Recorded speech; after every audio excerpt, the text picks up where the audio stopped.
Whatever the effects of adultery, children that were not the husband's must be introduced into the household. Still, as the wife's offspring, they can certainly lay claim to part of her dowry. If the husband is informed about their true paternity, he must view them as though they were her children from a previous marriage.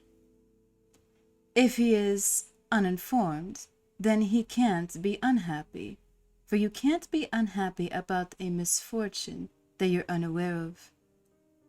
If such adultery has no consequences, and if the husband doesn't know about it, then no legal expert can prove that the crime has been perpetrated.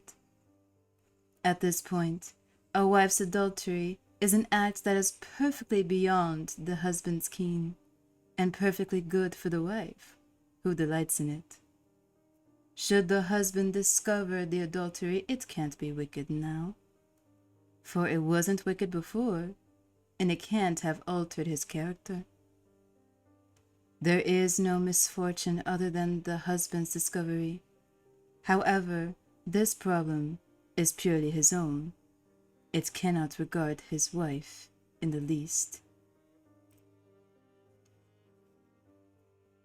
Still, there are cases in which adultery is easy to prove, and thus it becomes embarrassing for the wife, without, however, becoming more criminal. One such example is when the husband is impotent or has leanings that block reproduction. Since she comes, but her husband never comes, then, no doubt, her excesses grow all the more apparent. But should that bother her? Absolutely not. Her sole precaution is to avoid making a baby, or to, if that precaution fails, should her husband's perverse affections oblige her to compensate for his neglect, she must, without repugnance, satisfy his leanings no matter what they may be.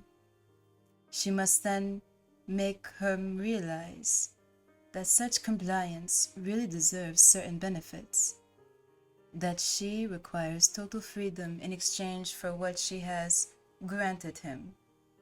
The husband then refuses or consents.